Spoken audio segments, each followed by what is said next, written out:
নমস্কার বন্ধুরা, রিমি লাইফস্টাইল চ্যানেলের আমি রিমি আবারও চলে এসেছি নতুন একটা ডেইলি ব্লগ নিয়ে তোমাদের কাছে। বন্ধুরা, আজকের ভিডিওটা শুরু করলাম এখান থেকেই। আশা করি দূরে কাছে যে যেখান থেকে ভিডিওটা দেখছো সকলে ভালো আছো, আর তোমাদের ভালোবাসায় আমিও খুব ভালো আছি। প্রতিদিনের মতন আজকেও সেই একই কাজকর্ম নিয়ে চলে এসেছি তোমাদের সাথে। জানো তো বন্ধুরা, আমার জীবনটাই তো হচ্ছে এই সংসারকে ঘিরেই। সংসারের প্রতিটা কাজ নিজেকে গুছিয়ে রাখার জন্য বা সে তাড়াতাড়ি করে শেষ করার জন্য প্রত্যেকক্ষণে নতুন নতুন আইডিয়া চিন্তা ভাবনা করি। আসল কথা কি, সংসারটাকে গুছিয়ে রাখা, সংসারটাকে পরিপূর্ণ করে রাখা, সংসারটার ভালোবাসা সমস্ত কিছু এ তো আমারই সংসার। তাই কাজগুলোকে প্রতিনিয়ত সঠিকভাবে সঠিক সময়ের মধ্যে শেষ করার চেষ্টা করি। এই যে সকালে উঠে কালকের বেশ কয়েকটি জামা কাপড় ছিল, সেগুলোকে গুছাতে বসে গেছি। এগুলো যদি আজকে গুছিয়ে না রাখি বা অন্য কাজের সঙ্গে লিপ্ত হয়ে যাই, এগুলো তো পড়েই থাকবে। কেউ তো সাহায্য করার কেউ নেই, আমাকে একাকেই করতে হবে। তাহলে আমার কাজটা আমি তাড়াতাড়ি শেষ করি। আজকে অনেকটা সকালে উঠেছি, প্রায় বলতে পারো 5:30 6টা নাগাদ উঠেছি। উঠেই আগেই বাইরের কাজটাকে মিটিয়ে এই যে ঘরে এসে জামা কাপড় গুছাতে বসে পড়েছি। আসল কথা, জামা কাপড়গুলো একটু গুছিয়ে রাখলে না ঘরটাও পরিষ্কার পরিচ্ছন্ন থাকে। আর এই যে জাজিমটা দেখতে পাচ্ছ, এর উপরে আমার হাজব্যান্ড শুয়েছিল। যেহেতু আমি এই ঘরে চলে আসলে আবার ওই খাটে গিয়ে শোয়, কারণ অতিরিক্ত গরম হলে না, কারণ একটা খাটে তখন 4 জন ধরানো সম্ভব হয়। আর ওদিকে আমার মেয়ে যে বয়োরজায় মেয়ের সাথে ঘুমাতো, ও তো মামা বাড়ি বেড়াতে গেছে, তাই জন্য আজকে ঘরেই ঘুমিয়েছে বলে ওর বাবা আজকে এই ভেতরের ঘরে জাজিম ফেলে ঘুমিয়েছিল। তাই জাজিমটাকে জায়গা মতো রেখে ভালো করে ঘরটাকে এবার ঝাড় দিয়ে নিচ্ছি, কারণ এরপরে তো আবার পড়তে চলে আসবে, তার জন্য করে। আর বাড়িতে আজকে কেউই নেই, শুধু আমি একাই আছি। বলতে পারো আমাদের তো জানোই বড় ফ্যামিলি, এই পাশে আমরা 3 জন 3 বউ থাকি, আর ও পাশে 2 বউ। এ পাশে 3 বউর মধ্যে 2 জনই বেড়াতে চলে গেছে, আর ও পাশে 2 বউর মধ্যে তারাও বেড়াতে চলে গেছে। শুধু মাঝখানের ঘরে আমি একা পড়ে আছি।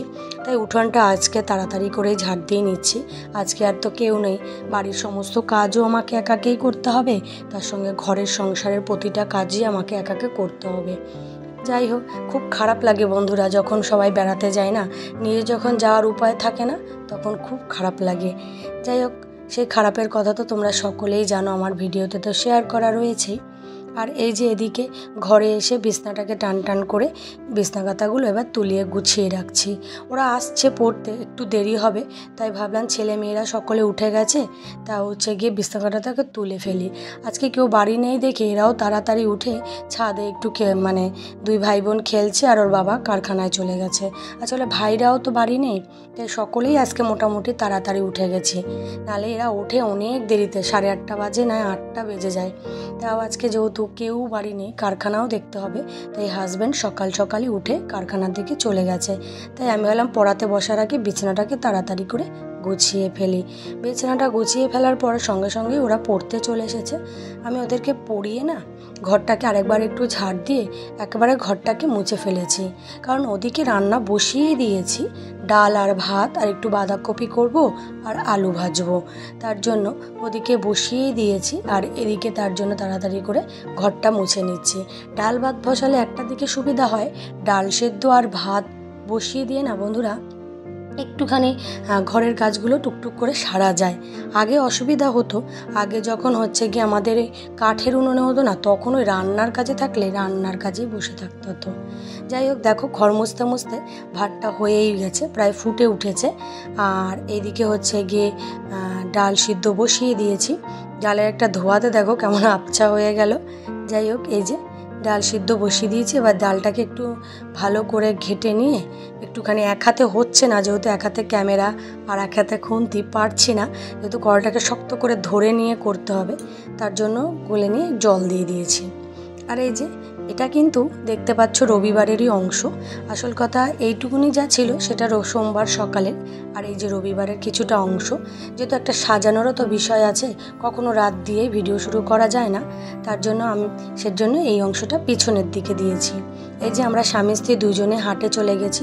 অনেকে বলো দাদাভাইকে দেখাতে দেখাতে, দাদাভাই তো কখনো ক্যামেরার সামনে আসতে চায় না, লজ্জা পায় আর নিজেও চায় না, তাই আমি ওই একটু পিছন দিয়েই করেছি, তোমরা একটু দেখে নিও। আর এই যে হাটে এসেছি কি জানো বন্ধুরা, একটু সস্তায় কিনতে। তোমার দাদাভাই বাজার করছিল, আমি তো শুধু ক্যামেরা করার জন্য, ভিডিও করার জন্যই বেশিরভাগটা আসা। আর এই হাটে আসলে না বেশ কয়েকটা টাকা বাঁচানো যায়, মানে খুব দাম কম হয়। আর একটু বুঝে শুনে চলি বলেই তো বলো বন্ধুরা, একটু সুখে থাকতে পারি। আর ছোট্ট কুঁড়ে ঘরও একদিন রাজপ্রাসাদ তৈরি করতে পারবো, এটাই তো না। আজকে দেখো একটু বুঝে চলেছি বলে নিজস্বভাবে 5 কাঠা জমি কিন্তু আমি কিনে ফেলেছি।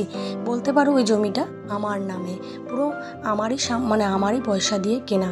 তাহলে এই যে কি করে, এই যে হিসাব করে চলার চোটে আয় বুঝে ব্যয় করাটা খুবই প্রয়োজন। না হলে না সংসার চালানো আজকালকার দিনের মতন পরিস্থিতি কখনোই সম্ভব নয়। পরিস্থিতি সামাল দেওয়া হয়ে উঠবে না। এদিকে তোমার দাদাভাইও কাজ করে, সংসার চালায়, আমিও কাজ করি, সংসার চালাই। মোটামুটি কাজ তো দুজনেই করি, কিন্তু তাও যদি খরচটাও একটু বুঝে করা যায় না, তাহলে সঞ্চয় অবশ্যই হবে। এবার এমন নয় যে খরচ জমাতে গিয়ে নিজে কোনো যেটা দরকার সেটা কিনলাম না, যেটা ব্যবহার করার সেটা ব্যবহার করলাম না, সেটা করলে চলবে না। সমস্ত কিছুকে একদম মেলবন্ধন রেখেই পরিচালনা করতে হবে, যাতে সঞ্চয় যদি হয় 10 টাকা, খরচ করতে হবে তোমাকে মিনিমাম বলতে পারো 5 টাকা 6 টাকা তো খরচ হবেই। আর তার মধ্যে 4 টাকা থাকবে, সেই 4 টাকায় কিন্তু সঞ্চয় করা যায় না। সেই 4 টাকার মধ্যে আরও বাড়তি অনেক খরচ থাকে, বলতে পারো সেখান থেকে 2 টাকা খরচ করে 2 টাকা মিনিমাম রাখার টার্গেট নিতেই হবে, সেই টার্গেটেই কাজ করা। যাই হোক, ভিডিওর কথা বলতে অন্তিম পর্যায়ে চলে এসেছি। আশা করি তোমাদের ভিডিওটা ভালো লাগবে। আজকের মতন টাটা। আইসক্রিমটাও খেয়ে নাও তোমরা সকলে।